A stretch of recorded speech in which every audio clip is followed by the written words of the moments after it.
Hello and welcome to episode 6 of Tara Time. This week I have one of the most amazing guests that I've had so far. When I first started doing Tara Time, the whole purpose of this was to get a little bit down and dirty and a bit more behind the scenes with my personal life. And like I say, every week we bring on guests and we talk about business, we talk about leadership, and we talk about Tara. So when I asked this week's guest to come on, she was a little bit hesitant at first, but I think out of everybody who's been on so far, she's probably going to give the most juicy behind the scenes that anybody has. Hannah Selby is joining us today, and she is my oldest, bestest friend in the entire world. We've been friends for 30 plus years.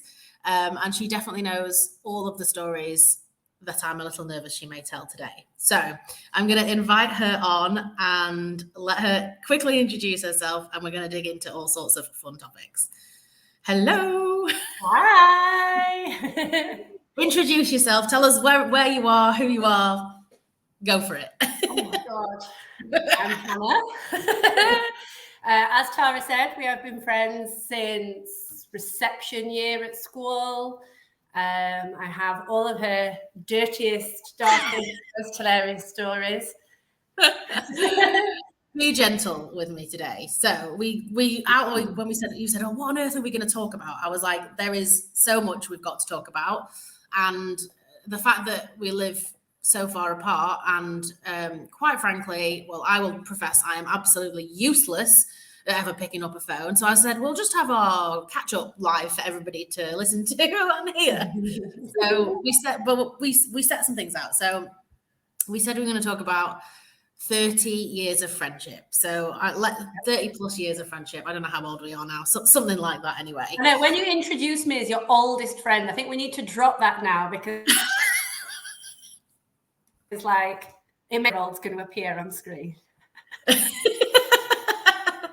Well, we are getting old now. That is a fact of life. We are getting old. But yeah, we have been friends for a very, very long time.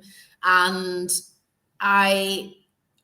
what's the secret to keeping a friend for that long? How on earth have we stayed?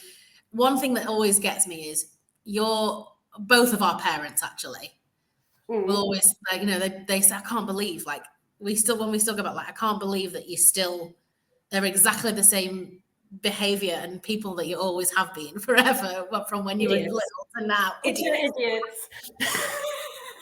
I think that's it. I think it's finding your other lunatic, your other idiot that makes it last so long. Yes.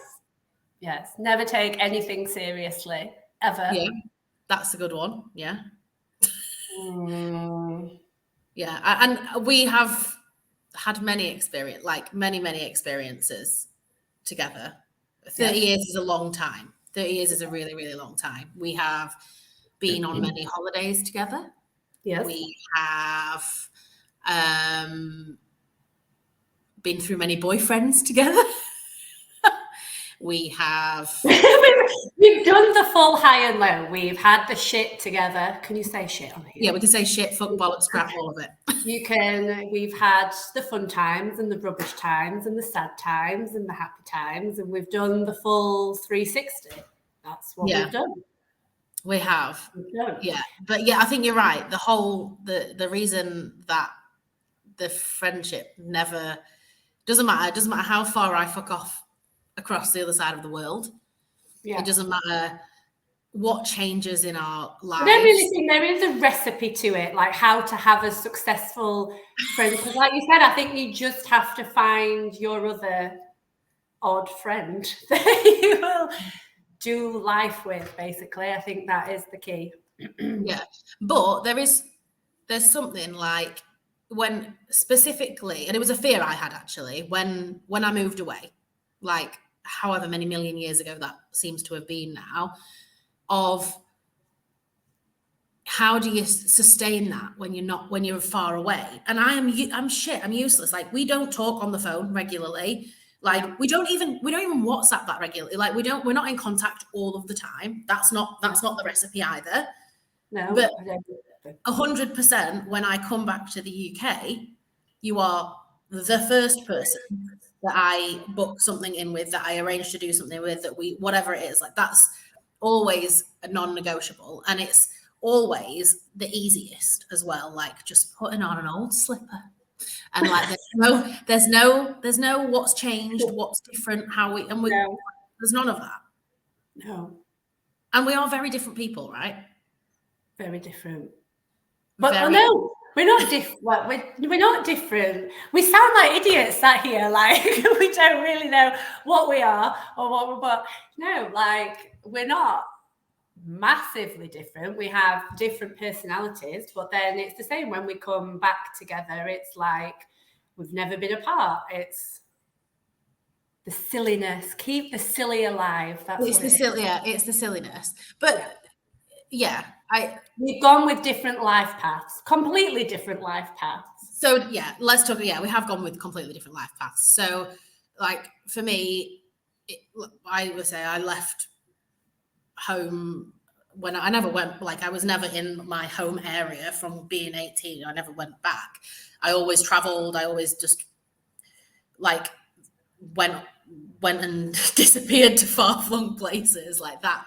I never wanted children. Like you say, you wanted children. You've got 2 beautiful children, and it's like you're right. It's just we've just taken a totally different life path, but that is totally irrespective too. Like it doesn't make any difference. No. And I don't know. I think that if you were to look back, when we were younger, to go, do you think that we'd still be getting together and doing all the silly things that we do whenever we get together? Or do you think in 30 years' time, we'll still be friends? Like, I don't know. Would you have predicted it? Like, would you have said, yeah, absolutely. In 30 years' time, we'll still be, when we're old and we're ghosts, we'll still be going and scaring people together. I think we probably will because of things that we were like, stuff that we went through when we were kids. Like what? I think when we were kids, when we were teenagers, when we were grown-ups, and I think that's it. And you know what's really funny? So Harley, my little girl Harley, she has a friend at school at the minute who they are inseparable. And I was thinking the other day, I wonder if this is her Tara. And then her school teacher collared me and said, can I just ask, what's going on with these two at the minute? And I was like, why? She's like, because basically if they can't make an agreement with each other, they just scrap it out. And I'm basically like, she's Tara. Yeah, that's it. That is what we used to do. That is what we used to do. Like actual boys. Yeah, we used to fight. We used to fight, but we also used to do many, many dance routines. We were really, either end of the spectrum, full girl or full boy fight. Absolutely.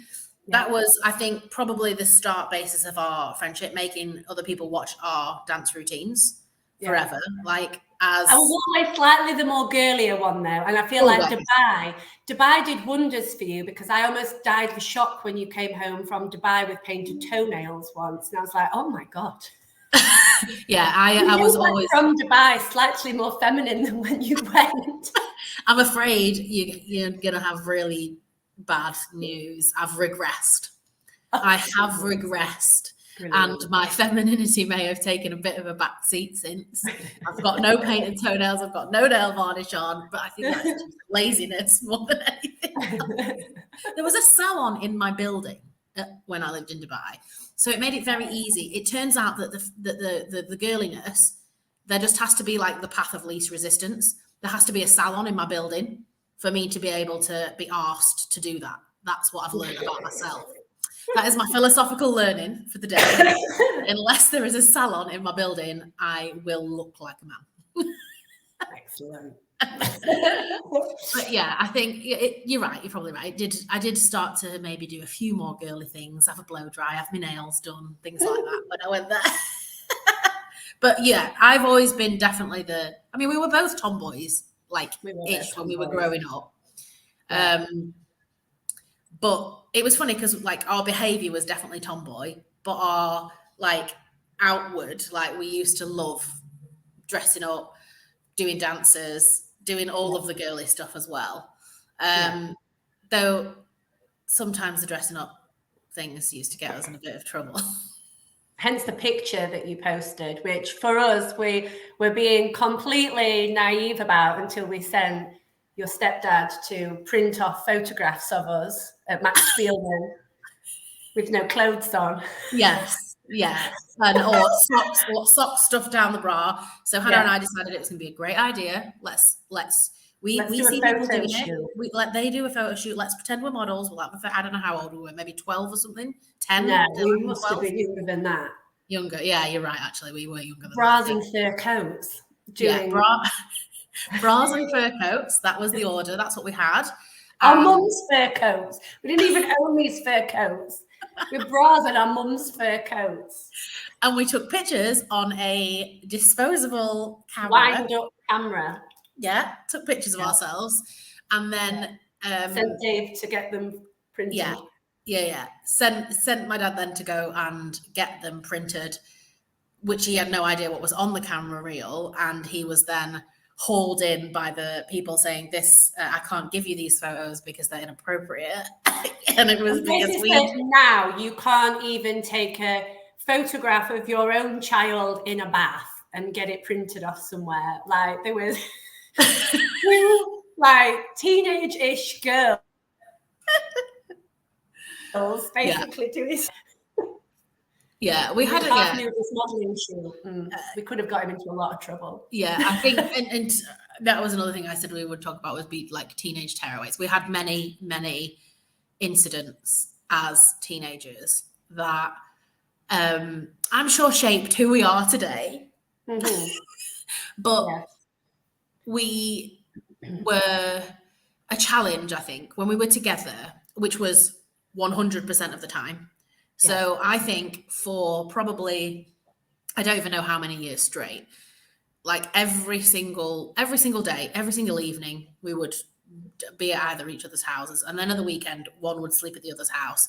And then we would go on holiday. Like even it came to the family holidays, we were so inseparable that the other one had to come on the family holiday.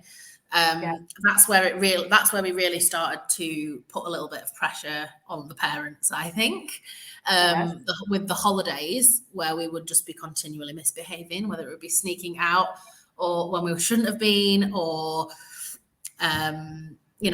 canoodling with boys that we shouldn't have been doing when we were on holiday. I think Hannah's mum once said, I think first of all, we were grounded.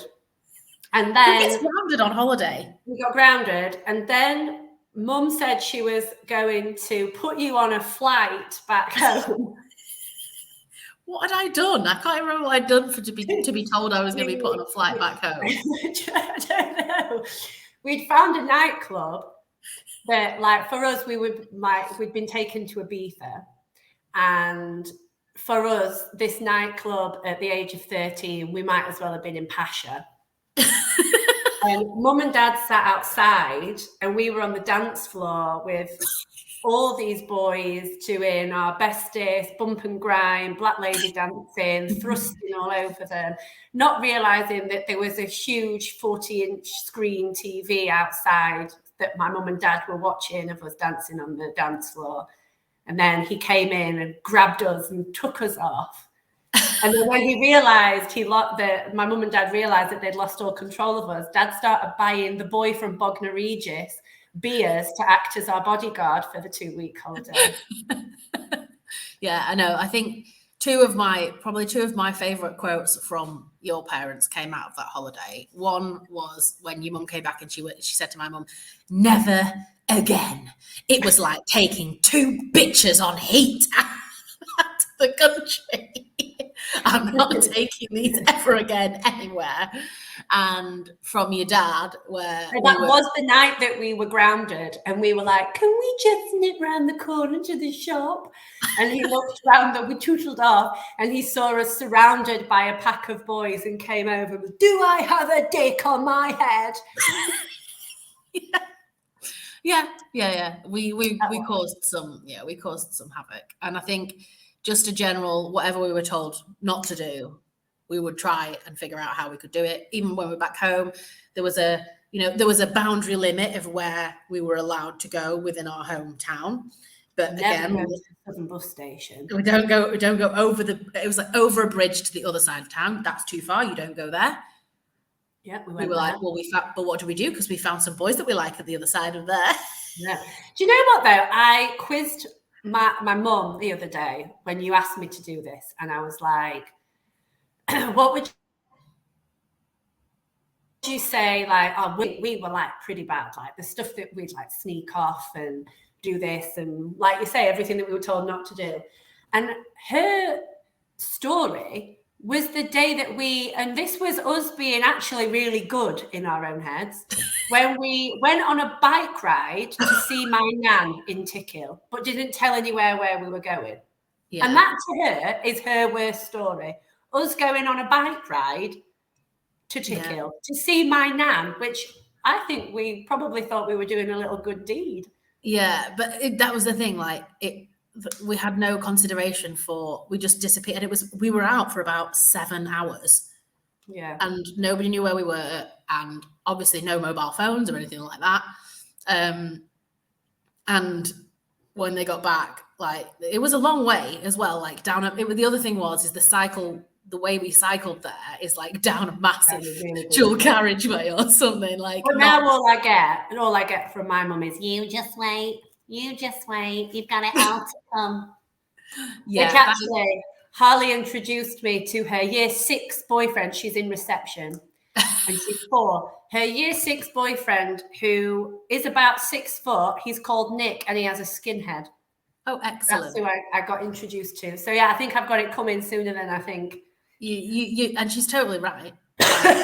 Exactly what is going to happen. And she is like born out of your backbone. So she's going to be like you, even worse. And you are going to have to deal with that. And I'm afraid it's called karma. That is absolutely called karma. Yeah. Mm-hmm. Yeah. Oh yeah. So so your mum's story was the worst was us disappearing on a bike to Tickhill. What yours one's is probably losing us on a pedalo out at sea for about 4 hours. Oh yeah. And having to be brought back on a jet ski. So the boat, the problem is that we'd gone out on a pedalo for so long and we couldn't get, our pathetic little legs weren't strong enough to get us back, and like the tide, we were just getting further and further out, and we were meant to be on there for an hour, and it's like 4 hours later and we were still out at sea. And they sent the boat out to go pick up the pedalo. So at this point then there was a boat coming back in with the empty pedalo being towed on the back, and they couldn't see that we were inside the boat, so they were like, great, they're dead. Absolutely fantastic. There's the empty pedalo. How am I going to tell Hannah's parents that they've died at sea? I'd already can we just put, not only had I been lost at sea, I'd already imacked my eyebrows off at this point by accident on this holiday as well. In a very sunny place. So she'd removed like 3rd-degree facial burns. I had a facial mutation. You claim that your eyebrows have never grown, I had to have them tattooed on. Tattooed on. They never grew back, which was fine when it was the whole like non-existent pencil eyebrows. Yeah, but yeah, I'm fully bushy eyebrows came back, and I was screwed. I am absolutely fully leaning into and loving bushy eyebrow trend, because mine are just here like slugs. My issue is now like mine grow up to about here, and having to like keep on top of that is really the biggest challenge for me right in my life. Like the biggest piece of beauty maintenance is stopping my eyebrows connecting with my hairline.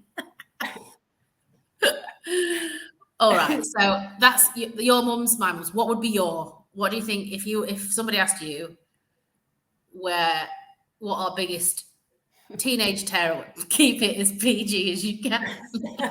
There's some that are not suitable for here, I'm sure. I mean, the dog kennel situation was a story. The dog kennel? I don't The remember. dog What kennel. dog kennel? With the smelly boys that your brother kicked out of the house and said, I'm telling mum that you've got boys that smell like burps and farts. But what was the dog kennel? We were hiding out with them in a dog kennel. Oh, like we could have been like, in hindsight, we could have been like murdered and stored in a dog kennel in someone's back garden.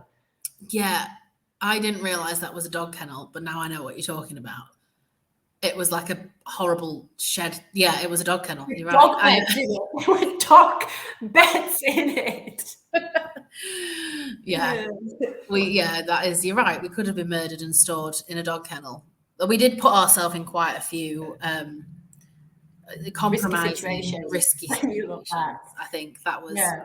Also, back to Ibiza, when I, not thinking, left you in a swimming pool surrounded by much older boys while I went back to find my mum and dad because I'd burnt my bikini line in a very awkward. I think that was another Imac incident, Imac and Sunshine incident. Yeah, we did put ourselves in many, many risky, dangerous situations. What would your story be? I think I don't know. Okay, it's not a teenage tearaway story, but it's a story that just makes me laugh every time I think about it. And it is it's about the things that my mum used to make us do for jobs. Like we would do everything for a bit of money. Like we'd do anything to have a bit of money. For a tenner. We would do anything for a tenner, and like any job that she had to do, we would do anything for a tenner. We do it. Tidy up the airing cupboard. Yeah. Clean out the pan cupboard. Yeah, they were the nice jobs. But one time, the job was like, you know what? Like when she used to say, and I think, like, can you imagine if she said that now to like kids that age? Do you know what I mean? Like she was like, if you go into the loft, completely clear the loft out, it'll take you a full day of like manual labor, and then when you've done it, you can sleep in there. And we were like, yeah, we're gonna sleep in the loft. Like who would now do that? Who would do? You just we weren't great. Like no. We weren't great at negotiating, especially when you got paid, I think, a $5 or a $10 to be posted down a drain that was blocked, a manhole. Hannah was the thinnest person that we knew that we could push down. Anorexic. I got that for a reason. push her down a drain so she could fish out whatever was blocking up, like just covered in. No, it wasn't a turd. It was rocks. I got posted down a drain on the drive because mum would put rocks on the drive, pebbles, and I had to fish the pebbles out. Oh God, yeah. So I don't know. There's a picture of you just like with your head up a manhole somewhere, like poking out. Yeah. But yeah, I think that, or I mean, Ibiza was definitely when that holiday was definitely full of bad behaviors. Even in the room we put like we got a bottle of hair mousse. We got locked in. It was their own fault. It was my mum and dad's own fault for locking us in the room so that we couldn't escape, for one, on a night time. Yeah. So we thought, well, if we're in here, we'll have a party. So covered the fan that moved around. We put shaving foam all over it. and then realized that if we threw our knickers at it and then they went at the other side of the room, it'd be really funny. Apart from we had the window open and our apartment was on top of a supermarket. So then when we were walking to the beach the day after, Mum was like, Tara, are they not your knickers? Why are your knickers on the pavement outside? No, that's not mine. No. Yeah. Oh man. Yeah. And then she found condoms in our drawer. And she was like, what the hell are these? And we were like, we've been blowing them up on our heads. I don't even know where we got them from. I know. We just, at any chance to push the boundaries, we absolutely would push the boundaries. Like 100% we would push the boundaries. All right. I'm gonna make a horrible somber move now because I said we're gonna talk about it, and this is why I said people might need tissues or they might need Tena ladies. I don't know which one they're gonna need. Good Lord. So, as far as I'm concerned, and I know you're gonna not like this, I don't think actually. As far as I'm concerned, you are probably one of the not probably, you are definitely one of the strongest, most resilient, badass women that I have ever met. Full stop. That I've always known, but it was abundantly clear when you have spent the last how many years now fucking fighting and battling with the deadly C word. Mm-hmm. So if you will, and share as little or as much as you want to share. Okay. I think one, it would be a waste from a awareness point of view, like to have a platform and to not talk about it for a second, especially like from the beginning, like from when it first happened, because that for me was a huge awareness piece. But so because of how young you were. Yeah, I was 22, 21, 22. And so my biggest tip on this would be obviously go and see a doctor. But the problem that I had with this was, so I found a lump here that felt fairly big. And at the time I worked next door to my doctors in Doncaster. And I nipped next door and the doctor that I saw had a feel and he was like, yeah, it's nothing. You always get lumps and bumps in places you didn't have them before when you're in your 20s. And I thought, that's bollocks. So then I booked another appointment with another doctor. And this is the point. This is, like you say, you've got a platform. So if a doctor says no, it's nothing. But in your mind, you're like, you're speaking out of your arse, go at it again. Because it got to the point where I'd seen 5 different doctors in that one GP practice. And they all said it was nothing because it moved around and and it felt squishy and all this ramble. Until the last doctor sent me to the hospital. For ear nose, just sent me to ear, nose and throat at Doncaster. They did an up the nose and down the throat camera, which I'm literally an absolute wuss with everything like that. So my body thinks that feels odd. So it just goes douche. If I see blood, I just pass out. So put a camera up my nose and down my throat, that didn't work. So then they wanted to do a biopsy. And basically what they did was, me and Adam had only been together 6 months at this point.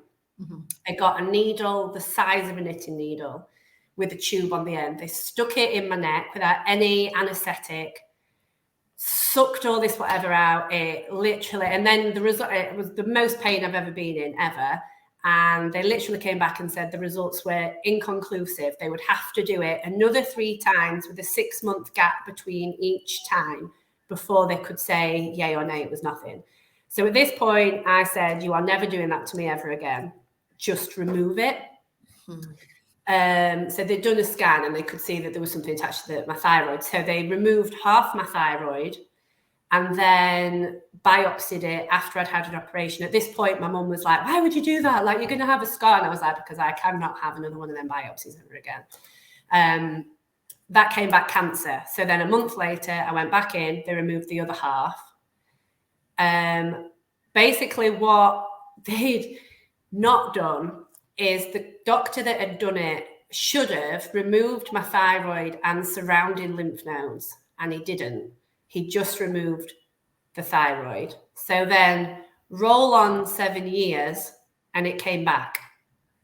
But they don't think it was new cancer. It was the old cancer that hadn't been removed properly. So that then formed another lump, but because I didn't have a thyroid, it was obviously in my lymph nodes. And luckily, because it's slow growing cancer, it didn't go everywhere. It was still contained. So I now have a scar that goes all the way up here. And this was 5 months after Harley was born. And Adam noticed it on Christmas Day and was like, have you got another lump in your neck? Yeah. And what gets me with that, like with the first, that's a great piece of advice. Like if the doctor says no and you feel it, follow your intuition, follow what you feel in your gut, just keep at it. Like that is totally within your right to do that. But what got me was it'd been not, and this is why your mum was like a dog with a bone, like keep going back to the doctors, because you'd recently lost your dad from cancer. And I was like, this fucking family history, like, how are we not even making these enough links? But the scary thing is, with Dad and with me, we are both classed as a 1%, like, shouldn't have cancer, but you have. Like, they don't think there's a connection, a relevance to each of them, but yeah. But it, like, irrespective, my point is, like, as a medical, like, I don't know, like that, like, surely it's just like, let's just check. And I remember your mum at the time, she was like I say, like a dog with a bone, wasn't she? She was like, go and get it checked, go and get it sorted, go, like, it needs to be, and rightly so. But what I like took from all of it, like, well, I was very, very angry with you at the beginning, actually, of when you first told. I'm not going to tell the full story because I feel like I'm not going to tell the full story about how Hannah told me, but essentially she told me a bit of a rude, jovial story over the phone. I was in the train station, a rude, jovial story surrounding lube. Let's leave it at that. I lent my mother-in-law a suitcase and it had lube in the front pocket, which she found. Right, okay, so we're gonna go. That's fine. Okay, we're gonna go with the story. So she said. So Hannah rings me. She's like, "Oh, I've got this really funny story to tell you. You're not even gonna believe what's happened. Something awful's happened. Actually, that is how you start. Oh my God, Tara, something awful's happened. I've just got my suitcase back from mother-in-law, and she was handed me the lube, saying, "Well, I found this lube in the front pocket." It was so embarrassing. It was mortifying. Oh, by the way, I've got cancer. That's how. Bye now. In a bit. See you later. That's how she broke the news to me. And I remember absolutely crystal clear. I was in King's Cross train station with my mum and Dave. And like, I was just on the phone. And I remember like, I was, you know, when you just have one of those, like, what the fuck, like I didn't have any words. I didn't have any words. I'm not usually good in those situations anyway, but I had absolutely no fucking words. And I was absolutely fuming with you because that's how you decided to drop that piece of news. But that absolutely sums up your entire behavior, your entire personality. Yeah. I don't like people feeling sorry for me. I do not like being touched. I don't like it. This is my dance space. That is your dance space. Well, I am absolutely going to counter that. I don't like being touched. To why do you think every time, in fact, all throughout our life, I don't like being touched, but I am on the next level. I don't like to be hugged by the people that love me. I really genuinely don't like. You know what? There's actually a running joke, like at the minute, like even Adam's mum was like, "This is an impression of you. If it's forced on you." Like, all the time, it's like, don't tap me like that. Don't patronize me, tapping me like that. But I'm going to challenge you because if someone cries near me, it makes me very awkward. Oh, again, right then. So you are, yeah, but then you are a hypocrite is the word I'm going to use because. So what? No. So what? What I have found as of recent, so I feel like obviously after Dad died, it just I just swept it. It just got swept under the carpet. And I feel like I struggle with his loss more now. I'm older and I know of the things he's missing out on and the things that he should be doing and all that stuff. And I have triggers, tend to be music. So obviously we were at our friend's wedding and Bryan Adams came on. but I can top it. I can bloody top that. So we went to, before Christmas, me and the girls went to Westlife, a Westlife concert. Oh, dangerous. Dangerous. It was brilliant. And I was living my best life to an extent that I'm just like, woo, singing away. And Flying Without Wings came on. And in my head, there's little mini Hannah in her bedroom. Life is good. Mum and dad are downstairs. The whole thing. And it got me. And the floodgates opened in the middle of a Westlife concert. The girls thought I was having some sort of midlife crisis. So yeah, I feel like of recent, I have noticed there are triggers. Yeah, definitely music. I mean, it doesn't help. So when I say you're a hypocrite, you don't like people touching you or to be touched, and you don't like to cry. Yet whenever we are near each other, you touch me far more than I appreciate and than I like with your horrible clammy hands, and you know that. I've never met anybody with clammier hands than Hannah. Clammy hands and moist feet. Yeah, and she touches me more than I accept. It's actually some form of abuse, I think. So hypocrite there. And number two, crying. We have yet, I think, to successfully finish a night out in the last 10 years. Our funniest cry story though was definitely the Christmas after he died. We went round, Dad died in November. We went round town on Christmas Eve, always. And we had the lock-in, drank too much, went into a toilet, cried all my makeup off, came out bag there that we decided to use her makeup, had the full black Ring of Doom foundation, like 20 shades too dark, and came home then came home. This is after getting my fingers trapped in a Subway bin. So that Christmas, Mum was actually really mad with us because not only was I vomiting Christmas morning for being so hungover, I couldn't hold my knife and fork to eat my Christmas dinner because my fingers were broken from getting them trapped in a Subway bin. But also when I got home, Mum was like, what the hell have you done? So that's when school boyfriend was coming round that she actually really liked that one. And she was so scared of me looking like I'd been stuck up the chimney with my black face. She pinned me, pissed as a fart in the shower and washed me.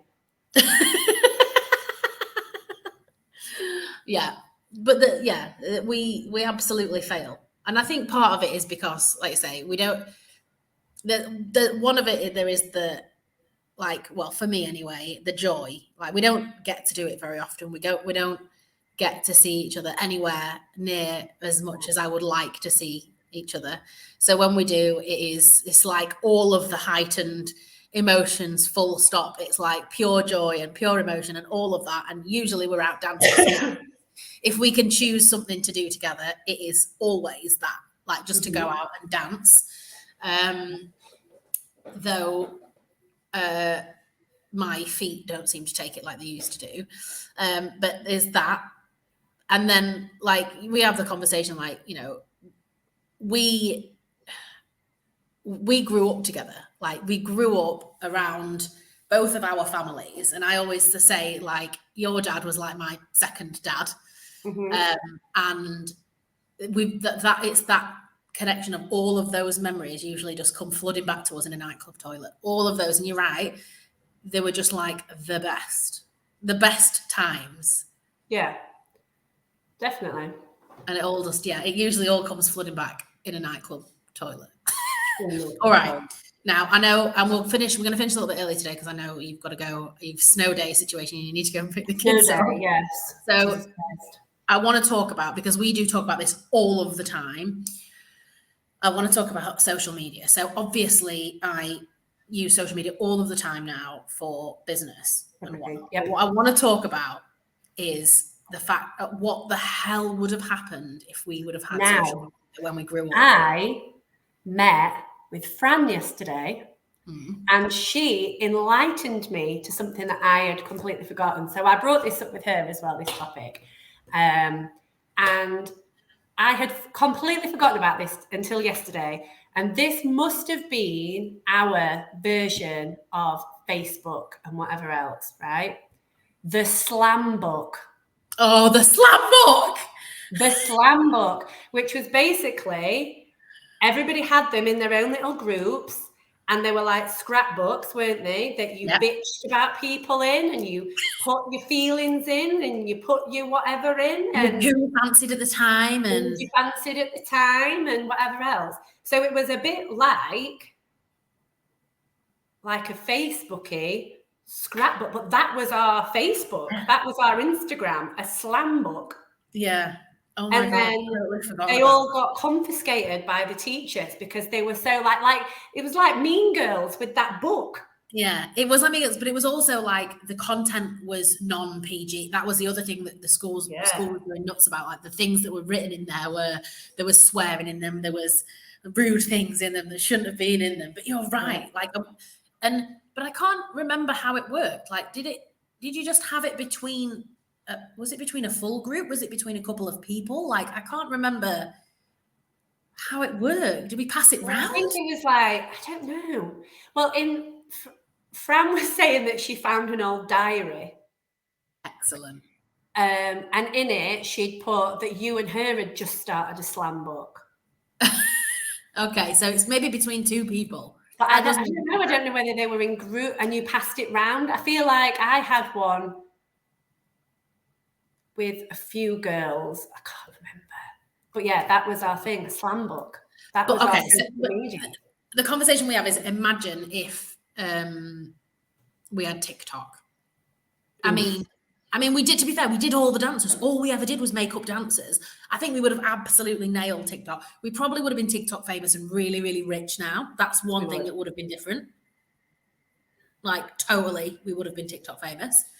Yeah, I fear that... On the basis that this was how PG we were, though, as kids. We used to go once a month to a Salvation Army disco and make a dance routine up where we used to dance against other little girls and lads and whatever else that wanted to do dances. And the prize was a free Coke. Yeah, we did. We did used to do that. That was what we did.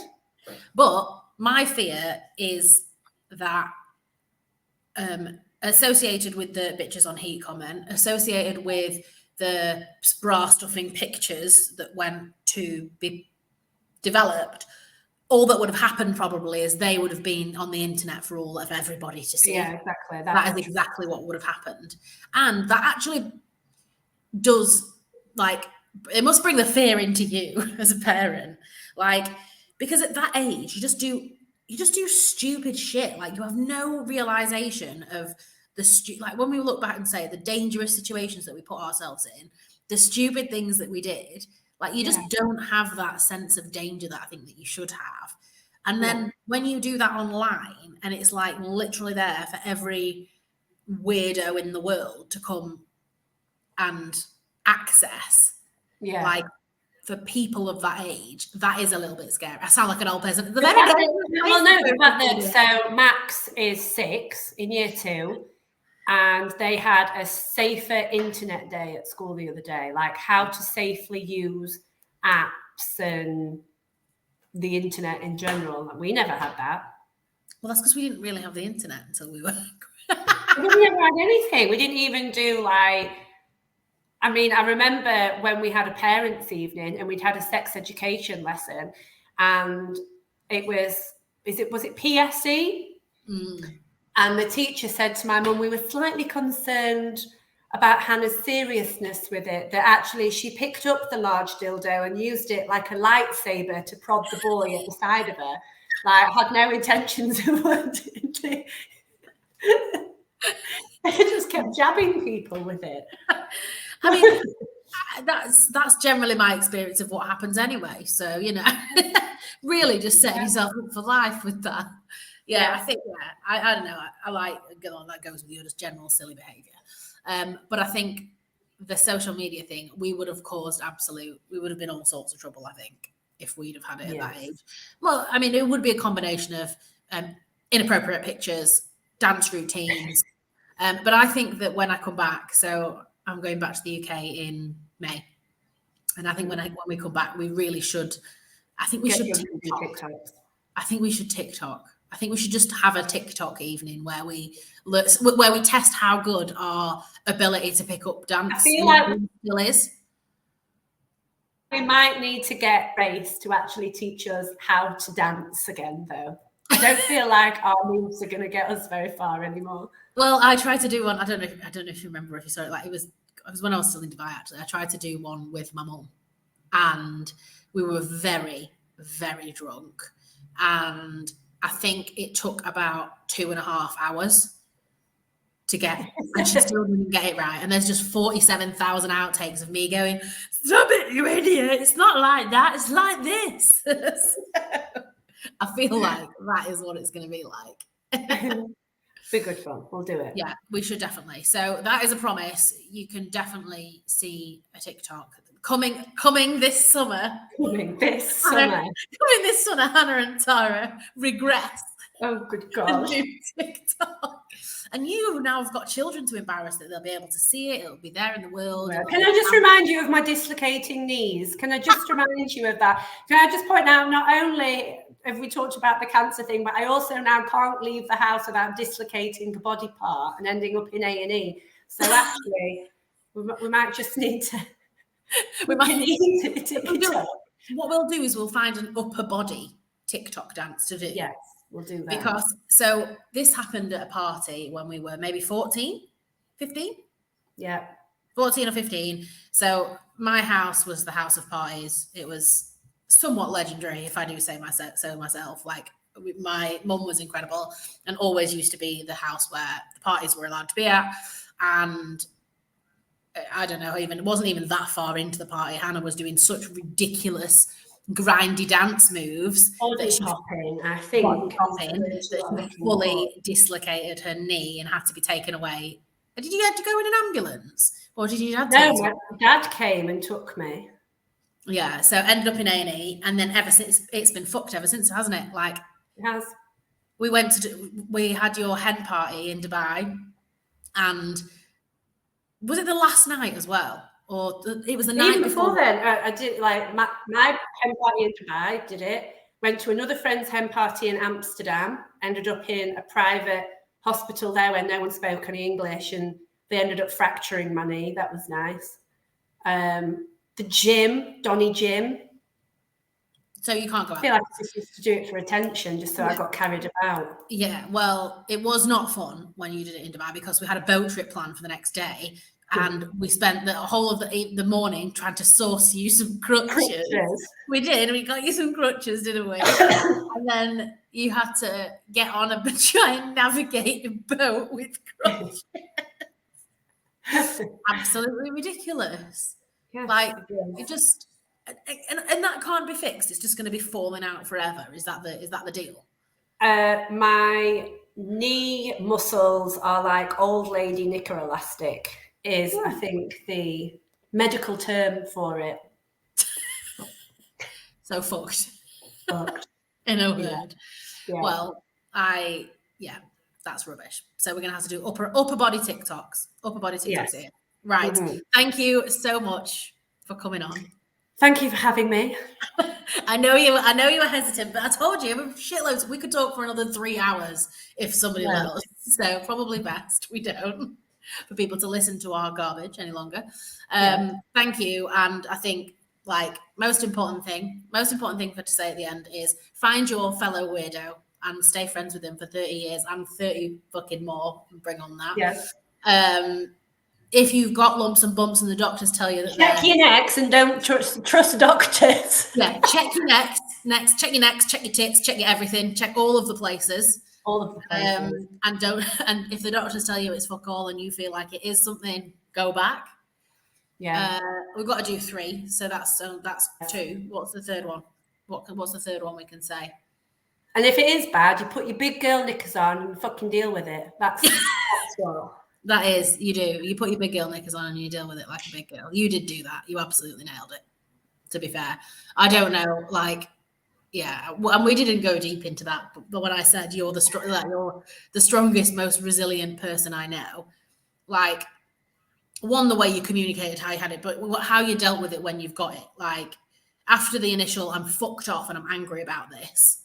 Well, I'll say this really quick because I've got to do a school collection, but I had another scare of it about a month ago where I thought it'd come back again. And actually, the funny thing is, I wasn't worried about having to be operated on again or having treatment or any of that. My concern was because I had to have radioactive iodine treatment, which meant I wasn't allowed near children or pregnant people or anyone. And my biggest concern when I thought it was coming back was what on earth my children would go to school looking like if I wasn't around for 2 weeks. That was my biggest concern. That was my actual biggest concern, not being ill or being operated on. What the Christ my kids would look like going to school. They'd look like homeless children. It's nice to see you've got a lot of faith in Adam and his ability to dress the children. I don't even think he knows where their knickers are kept. They're going to school knickerless. Yeah, that's a good one. So yeah, if it does happen, get your big girl pants on. You've got it. Like, you totally got it. You can deal with it. Wonderful. Exactly. Right, go and pick the children up and have a really fun snow day. I'm probably going to go out for fun now and enjoy the sunshine. Sorry for that. Yeah. Thank you. See you later. Bye. If you enjoyed this episode, remember to hit like, subscribe to my channel so you never miss an episode, and leave a comment below. If you enjoyed this episode, remember